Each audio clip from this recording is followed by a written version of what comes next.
오늘 병들어 죽게 되어 있는 죽어가는 나사로, 그는 어쩌면 신약 성경에 있는 욥과 같은 그런 환난을 당한 사람이 아니었나 생각됩니다. 욥은 그 어떤 징후도 없이 단 하루 만에 재난이 그에게 급속히 찾아왔습니다. 딱 한 명이 재난을 피해서 욥에게 돌아와서 나만 홀로 피하였으므로 주인께 아뢰려고 왔나이다, 이렇게 이야기합니다. 차례대로 재산을 잃어버리고, 그리고 집도 파괴되고, 심지어 7남 3녀의 자녀들까지 빌딩이 무너져서 죽었습니다. 어쩌면 우리 인생 모두에게는 이런 환난의 시간이 분명히 있을 수 있습니다. 오늘 본문을 통해서 환난의 시간이 지나고 난 다음에 그때야 비로소 응답의 시간이 온다는 사실을 우리는 알게 됩니다. 욥이 환난당한 것은 사탄의 공격 때문이었습니다. 사탄은 참소자입니다. 사탄이 수단과 방법을 가리지 않고 욥을 공격해대는데 하나님 앞에 이렇게 거짓말로 참소합니다. 어찌 까닭 없이 욥이 하나님을 예배할 수 있겠습니까? 하나님이 그에게 복을 주셨기 때문에 그가 하나님을 찾았지요. 그에게서 복을 걷어가 보세요. 그러면 그는 분명 하나님을 부정할 것입니다. 그렇게 속였고, 그래서 욥에게 고난이 찾아왔습니다. 욥을 참소한 사탄의 말은 거짓말이었습니다. 이 사탄은 지금도 거짓 말을 퍼뜨리면서 성도들을 멸망하도록 유혹에 빠뜨리도록 하는 존재가 사탄입니다. 지금도 사탄은 성도들을 유혹합니다. 여러분 한번 생각해 보세요. 우리에게 시간이 많은 것 같은데 성경 읽을 시간은 결코 나지 않습니다. 유튜브 들어가서 끼득끼득 그릴 시간이 있어도 성경 읽을 시간은 없습니다. 성경 쓰기를 우리가 지금 열심히 하고 있는데 제 마음 한구석에 성도들이 성경 쓰기를 안 따라주는 것, 그것이 지금 가슴이 아파요. 책자는 넘쳐나는데, 그래서 교회 방문했던 사람 이 사람 저 사람이 하나씩 갖고 갑니다. 여러분, 성경 쓰기가 굉장히 귀찮아요. 쓰고 싶지 않다는 이야기지요. 하나님 말씀에 순종하는 것 압니다. 그런데 순종하기가 귀찮습니다. 헌금을 아무리 하고 싶어도 통장에 잔고에 돈이 없어서 헌금할 수가 없습니다. 그래서 내가 여유가 생기면, 돈이 좀 넉넉해지면 그때 하나님께 헌금하겠습니다 라고 이야기하는데, 이 모든 것들이 사실은 사탄이 우리를 유혹해서 하지 못하도록 하는 거예요. 까닭 없이 불안이 엄습하고 우울이 찾아옵니다. 되는 일이 왜 이렇게 없지?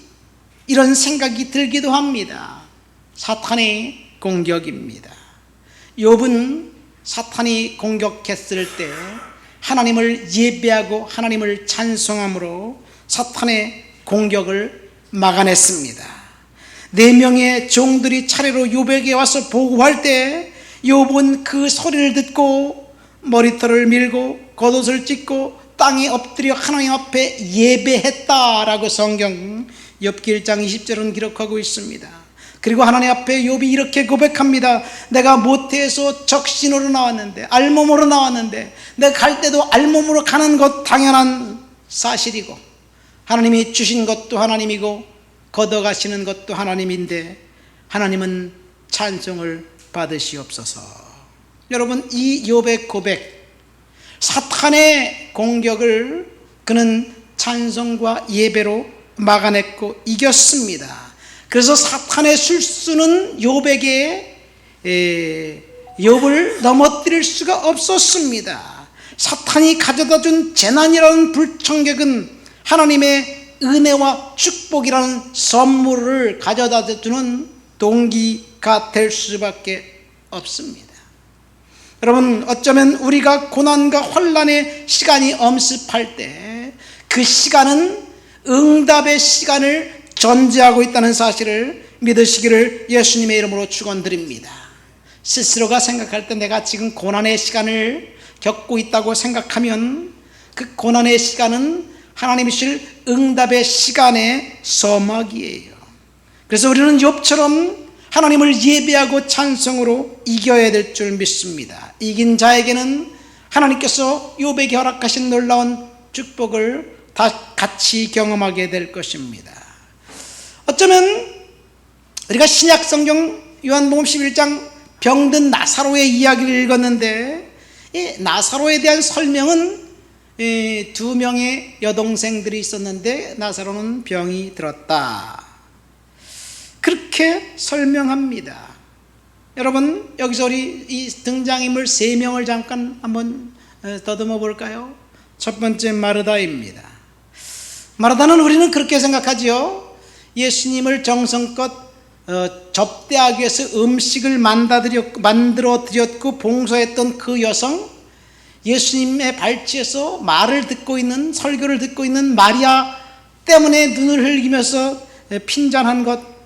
마리아 쟤는 왜 내가 이렇게 바빠 죽겠는데 나를 돕지도 않고 저기서만 저렇게 앉아있지? 그러면서 예수님에게 마르다를 꼬자지른 것 때문에 예수님이 마리아가 좋은 것을 택했고 마르다 너는 그냥 너무 분주하게 그러지 말아라, 이런 이야기 때문에 마르다는 평가절하되어 있습니다. 우리는 마르다에 대해서 사실은 그렇게 마리아에 비해서 좋게 생각하지 않아요. 그러나 사실은 그것은 마르다에 대한 오해입니다. 성경엔 마르다의 이야기가 딱 2번 나옵니다. 그러면 마르다의 동생 마리아 이야기는 얼마나 나올까? 마리아 이야기도 사실은 오늘 본문에 보면 마리아는 철저하게 엑스트라로 등장합니다. 이 마르다, 그는 예수님이 전도여행했을 때 지치고 힘들 때 예수님의 초청해서 집에 모시고 와서 대접했던 사람입니다. 오늘 본문에 보면 역시 병든 오라비를 위해서 사람을 보내고 예수님을 집으로 초청하려고 했던 이 역시 마르다였습니다. 자, 이번에도 예수님이 자신의 집으로 초청하려고 했습니다. 그런데 본문에 보면 예수님은 마르다의 초청에 응하지 않습니다. 의도적으로 이틀을 더 유하셨고 나사로가 죽기를 기다렸습니다. 그리고 이제는 나사로가 죽고 난 다음에 예수님은 베다니를 향해서 갔습니다. 나사로가 죽은 지 이미 나흘이 되었습니다. 예수님께서 오신다는 소식을 듣자 마르다가 달려나갔습니다. 아마 예수님이 언제 오실런지 항상 문을 열어놓고 예수님을 기다렸던 것 같아요. 그런데 하루 이틀 사흘 나흘이 지나도록 예수님은 오시지 않더니 며칠이 지났는지 모르겠지만 이미 오라비 나사로가 죽은 지 나흘이 되었어요. 그러니까 그 전 며칠 동안 예수님을 기다렸는지 모릅니다. 그런데 오늘 말씀, 마르다와 예수님이 말씀하시는 것, 대화하는 장면을 통해서 보니까요, 마르다는 예수님께서 평소 하신 말씀을 다 듣고 기억하고 있었던 사람이었어요. 봉사하느라고 항상 분주해서 말씀을 도외시하고 말씀을 잃어버렸는 것 같았는데, 사실은 마르다 역시 말씀에 풍부한 지식이 있었고 예수님과 말씀으로 이제 그 대화했던 그런 여성이었습니다. 마르다는 말씀에 충분한 깊이가 있었던 사람이었습니다. 세 번째 등장인물은 나사로입니다. 나사로는 여기에 처음부터 병든 나사로로 등장합니다. 병든 나사로로 등장하다가 죽은 나사로가 됩니다. 그리고 부활한 나사로로 바뀝니다. 나사로에 대한 그 정확한 그 사람이 누구인지 성경에 나와 있지 않습니다.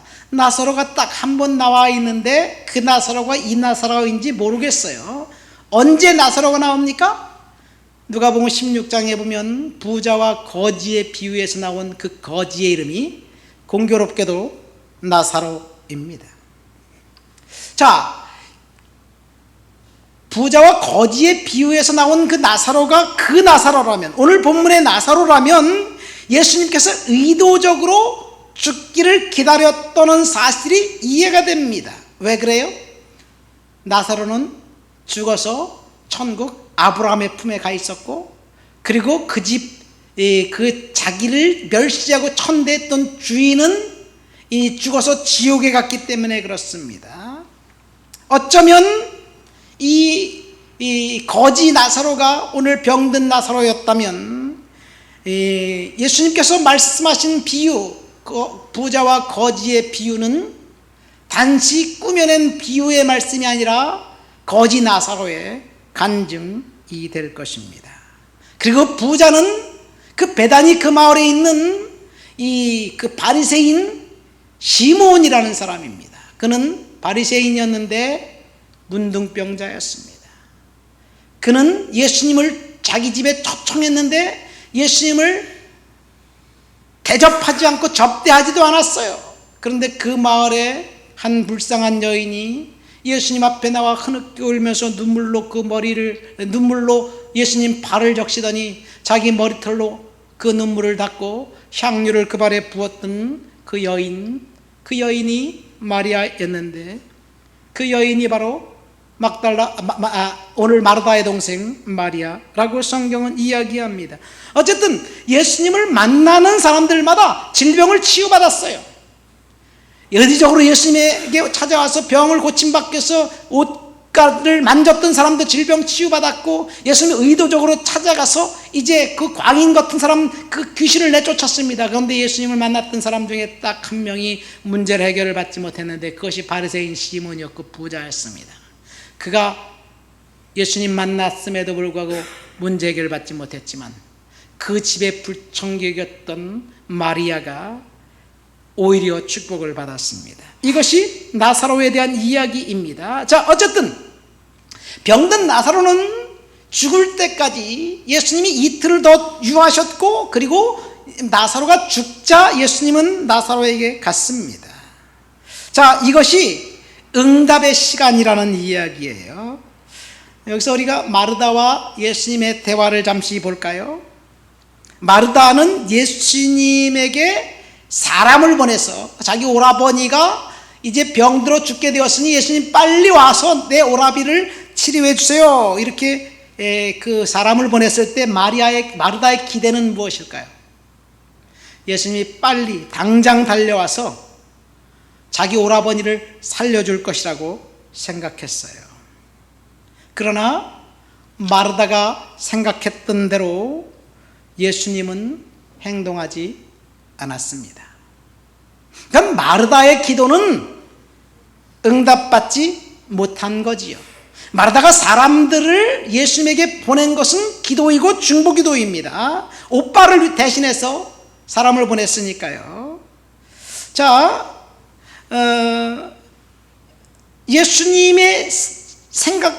예수님은 의도적으로 나사로가 죽을 때까지 기다렸고, 나사로가 죽자 예수님은 이렇게 제자들에게 말합니다. 내 친구 나사로를 깨우러 가야 된다. 나사로는 죽은 게 아니라 잠자고 있는 것이다. 여러분, 이것이 예수님의 생각이었고 예수님의 관심이었고, 그것이 예수님이 볼 때 팩트였습니다. 마르다 입장에서 볼 때 오빠가 죽은 것은 끝난 거예요. 이제 끝났어. 이젠 망했어. 이젠 다른 방법이 없어. 이것이 마르다의 생각입니다. 왜요? 그가 기도한 대로 주님이 들어주시지 않았기 때문에. 그러나 예수님은 노 아니야. 끝나고 죽고 망한 것이 아니라 이제 내가 일할 시간이라는 이야기예요. 이것이 이 사실을 통해서 저와 여러분들에게 오늘 주시는 첫 번째 교훈입니다.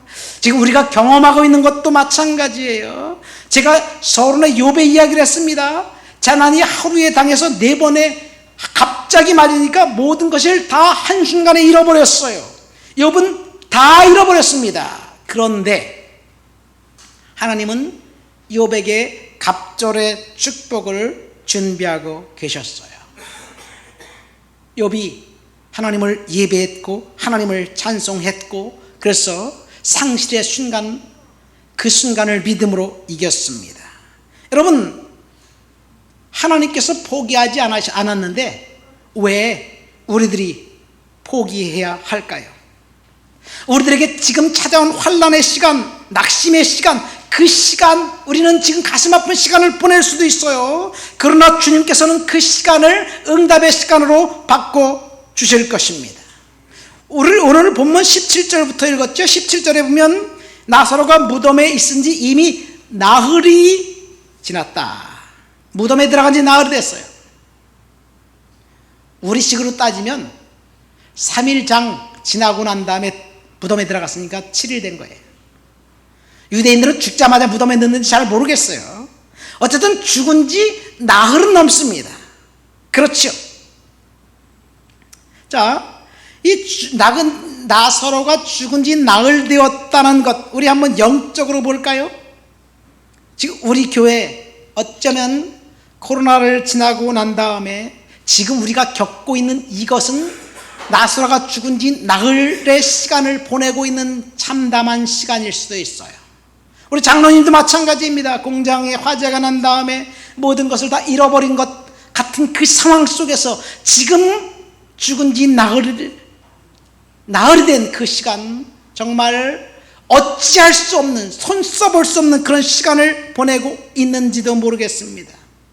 우리 권사님 자녀들을 위해서 기도하고 있는데 법정에 가서 조정 신청 기간이 돼서 뭔가 일어날 것 같이 생각하고 열심히 기도했는데 아무 일도 일어나지 않았어요. 그렇게 간절히 기도했는데 왜 아무 일도 안 일어납니까? 오히려 상황이 꼬였어요. 나사로가 무덤에 간 지 나흘 된 시간, 그 시간을 보내고 있는 참혹한 시간이에요. 성도들, 여러분들의 인생도 마찬가지입니다. 우리 교회도 마찬가지예요. 지금 힘든 시간을 보내고 있습니다. 그 힘든 시간을 보내고 있는 그 시간, 돌파가 필요한데 대안이 없습니다. 출구가 보이지 않습니다. 나사로가 죽어서 이미 장례식을 다 치렀어요. 그래서 이제 끝났다고 생각하는데 예수님은 끝난 것이 아니다라고 이야기하고 계십니다. 예수님께서 드디어 마르다에게 찾아왔습니다. 가장 골치 아픈 일, 슬픈 일, 절망적인 일이 다 일어나고 난 다음에 그 뒤에 예수님이 찾아오면 뭐 어떡하란 말입니까? 주님, 도대체 날들 어떡하란 말이에요? 이것이 어쩌면 저와 여러분들의 생각일 수도 있습니다. 그러나 예수님의 계획은 달랐습니다. 마르다가 볼 때 나사로는 죽었지만 예수님이 볼 때 나사로는 잠자고 있었습니다. 우리가 생각할 때 지금 우리의 상황이 죽은 지 나흘이 돼서 다 아무것도 없이 다 사라졌고 출구가 보이지 않고 정말 절망과 낙심만 있는 것 같지만 주님이 볼 때 죽은 게 아니야. 잠자고 있는 거야. 끝난 게 아니야. 사실은 다른 계획이 있어. 이것이 주님의 관심입니다. 그래서 예수님이 내 친구 나사로가 잠들었다. 내가 가서 깨워야 될 것이다. 이렇게 말하지 않습니까? 여러분, 우리가 생각할 때 결코 회복할 수 없는 것 같지만 예수님의 계획은 처음부터 나사로가 잠자는 것을 알고 나사로가 죽을 때까지 기다렸고 처음부터 예수님의 계획은 정확한 시간표대로 진행하고 있습니다. 여러분, 낙심하지 마시기를 예수님의 이름으로 축원드립니다. 예수님의 계획표 안에서 우리의 인생이 진행되어 가고 있는 거예요. 지금 나사로는 무덤에 배로 동인 채로 누워 있습니다.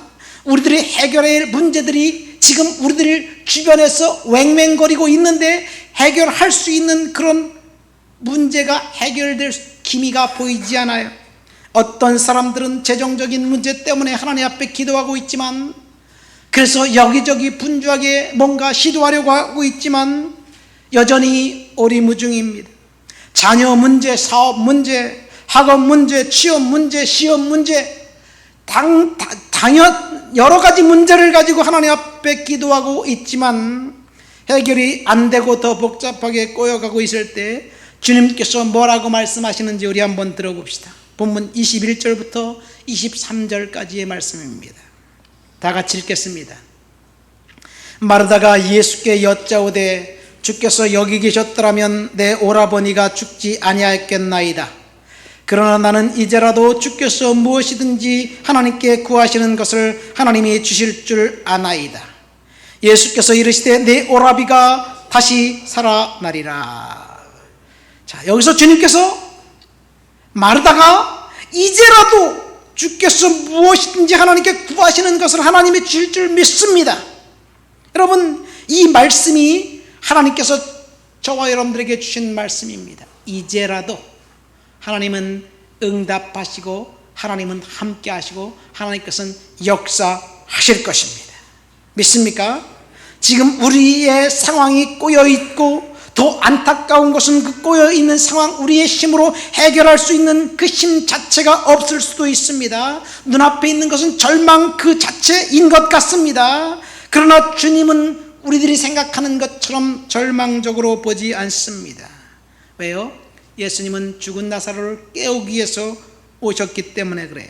예수님 말씀 한마디면 나사로는 살아날 것입니다. 22절 말씀 보세요. 마르다가 예수님께 이렇게 얘기합니다. 나는 이제라도 주님께서 무엇이든지 하나님께 구하면 하나님이 들으실 줄 믿습니다. 여기서 누가 기도하는 거예요? 마르다가 기도했나요? 주님, 예수님이 기도하는 거예요. 우리들 지금 눈앞에 닥친 상황, 환경 가운데 우리들이 할 수 있는 것이 아무것도 없을 때 이제 내가 할 일이 아니라 주님이 하실 시간이라는 이야기. 믿습니까?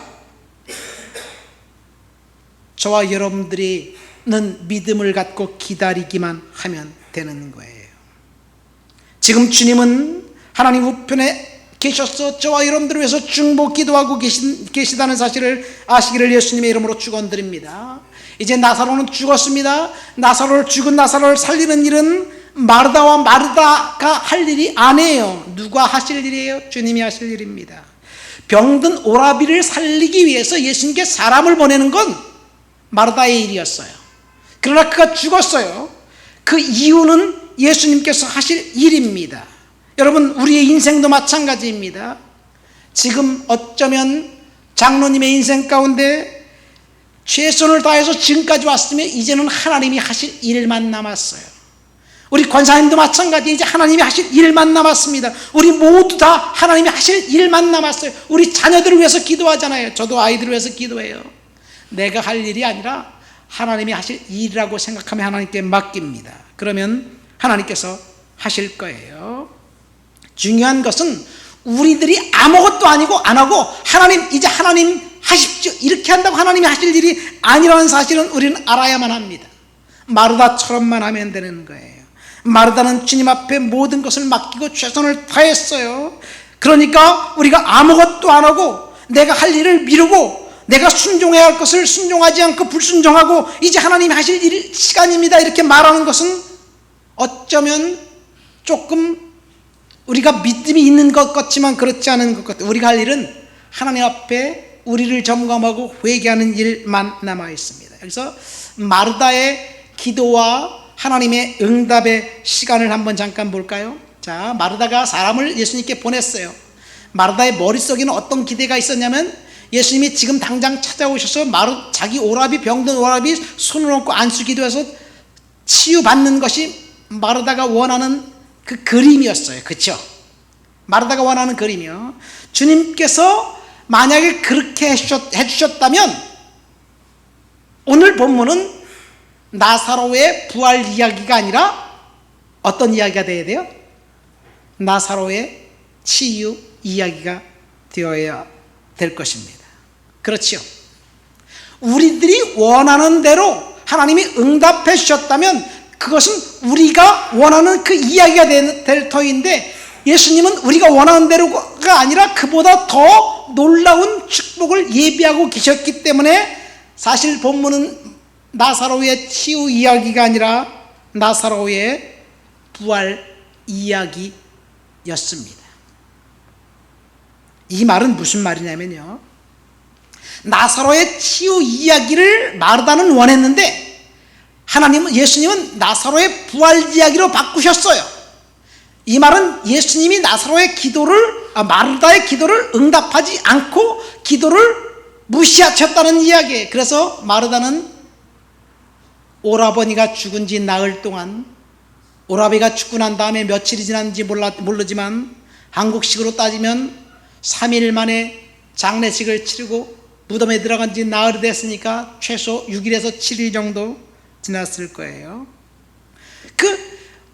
예수님이 오셔서 죽은 나사로야 일어나라 라고 불러서 문제를 해결해 주기까지 마르다는, 그리고 그 동생 마리아는 낙심과 절망과 기도 응답받지 못했다는 어떤 그런 생각, 그래서 고통스러운 시간을 보냈다는 이야기입니다. 어쩌면 우리가 기대했던 것이 일어나지 않았기 때문에 마르다처럼 시리고 가슴 아픈 상황, 절망적이고 낙심적인 상황, 그 상황 속에서 변민하는 시간을 보내고 있는지 모릅니다. 그렇죠. 지금 문제가 해결되지 않은 것 때문에, 그런데 우리가 그래서 낙심의 시간, 절망의 시간을 보내고 있는 것, 그러나 주님이 해결해 주신 그 시간이 돌아오면 오히려 더 놀라운 은혜와 축복이 기다리고 있다는 사실, 그 사실은 팩트예요. 앞으로 다가올 사실입니다. 그러니까 우리는 지금 낙심의 시간, 절망적인 시간, 가슴 시리고 아픈 시간, 왜 하나님 내 기도를 응답해 주지 않나요? 마음이 무너지는 시간, 그 시간을 보내면서 우리는 어떻게 보내야 되느냐? 절망하고 최대한도로 나쁜 상상을 가지고 정말 그렇게 살 것이 아니라 믿음을 갖고 믿음으로 하나님을 기대하는 시간으로 가져야 된다는 이야기예요. 믿습니까? 그러니까 사실 기도는 영적 전투예요. 마르다는 예수님께 사람을 보냈는데 예수님이 응답해 주지 않았잖아요. 우리는 기도의 시간, 지금 비록 우리가 원하는 대로 응답이 우리에게 오지 않았을지라도 그 시간 하나님께서 하실 일들을 기대하면서 믿음으로 살아가야 될 줄 믿습니다. 우리의 원수, 대적, 마귀는 우리가 기도하는 것을 계속해서 방해하고 막으려고 하고, 그리고 응답이 오지 못하게 방해하고 있습니다. 나사로는 죽었습니다. 그런데 예수님께서 죽은 나사로를 다시 살려보냈습니다. 여기서 중요한 것이 있습니다. 마르다와 마리아는 죽은 오라버니를 예수님께서 살려주실 것이라고 생각했을까요? 그들은 결코 생각하지 않았어요. 그래서 마르다도 그렇고 마리아도 그렇고 원망 섞인 말로 예수님께 이렇게 얘기합니다. 예수님이 여기 계셨더라면, 예수님 우리가 불렀을 때 오셨더라면 우리 오라버니가 죽지 않았을 것인데 왜 예수님이 이제 오셨습니까? 원망 섞인 이야기로 마르다도 예수님께 그렇게 말하고 마리아도 예수님께 동일하게 이야기합니다. 그런데 그들의 이 고백을 보면 여전히 예수님을 신뢰하고 있는 것을 알 수 있습니다. 우리는 이 상황에서 무엇을 알 수 있습니까? 첫 번째, 어떤 상황이 우리들에게 닥치더라도 하나님은 저와 여러분들의 기도를 들으셨고 응답해 주실 것이다. 믿습니까? 근데 그 응답이 내가 원하는 방법인지 아닌지는 두 번째 문제예요. 두 번째, 어떤 상황이 닥치더라도 우리는 하나님을 신뢰하고 끝까지 포기하지 말아야 된다는 이야기예요. 그래서 예수님은 마르다의 치유 이야기를 전개하지 않고 마르다의 부활 이야기를 끌고 가신 거예요. 하나님의 응답은 나사로가 죽고 난 다음에, 나사로가 무덤에 들어간 지 나흘이 지나고 난 다음에 응답이 임했습니다. 그래서 마르다에게 더 극적인 응답, 하나님께서 영광을 더 받으실 그 응답으로 이제 찾아오셨습니다. 하나님께서 지금 저와 여러분들의 인생 가운데 우리의 인생 역시 치유 이야기가 아니라 부활 이야기로 바꿔주시는 그런 과정이라는 사실을 우리는 믿어야 될 줄 믿습니다. 우리는 지금 하나님께 드린 기도가 지금 즉시 응답이 오지 않는다 하더라도 실망하지 말고 낙심하지 않고 하나님 앞에 기다리면서 뜻을 구해야 될 줄 믿습니다. 결국 때가 되면 나사로가 죽은 지 나흘이 된 그 상황 속에서 예수님이 나사로의 무덤 앞에 딱 서서 나사로야 나오너라 명령하실 거예요. 그럼 나사로는 무덤 문을 박차고 나오게 될 것입니다. 하나님께서 저와 여러분들의 인생 가운데 이제 나사로야 나와라 그런 명령이 곧 있게 될 줄을 믿습니다. 말씀을 맺습니다. 오늘 우리 죽은 나사로, 병든 나사로의 이야기를 통해서 신약시대의 욥과 같이 정말 재난을 당했던 극심한 고통과 고난을 겪었던 죽은 나사로, 그의 동생들 마르다와 마리아 자매 이야기를 통해서 응답의 시간이 되었다라는 제목으로 은혜를 나눴습니다. 나사로는 처음부터 병든 나사로라고, 병든 나사로라는 그런 이 접도를 붙여서 본문에 나옵니다. 병든 나사로가 죽은 나사로가 되었고 죽은 나사로가 부활한 나사로가 되었습니다. 어쩌면 우리의 인생 역시 병든 상태에서 죽은 상태로 그리고 부활한 상태로 주님께서 바꿔주실 것입니다. 우리의 문제들이 하나님 앞에서 그런 계획과 패턴을 갖고 있다는 사실, 그래서 우리는 예수님의 계획 가운데 우리를 맞추면서 절망하지 않고 믿음으로 살아가야 될 줄 믿습니다. 오늘 본문은 나사로의 치유 이야기가 아니라 나사로의 부활 이야기입니다. 우리의 이야기도 저와 여러분들의 하나님 앞에 올려드리는 그 기도가 치유 이야기가 아니라 부활 이야기로 바꿔주실 줄 믿습니다. 우리 말씀을 생각하면서 다 같이 통성으로 기도합니다.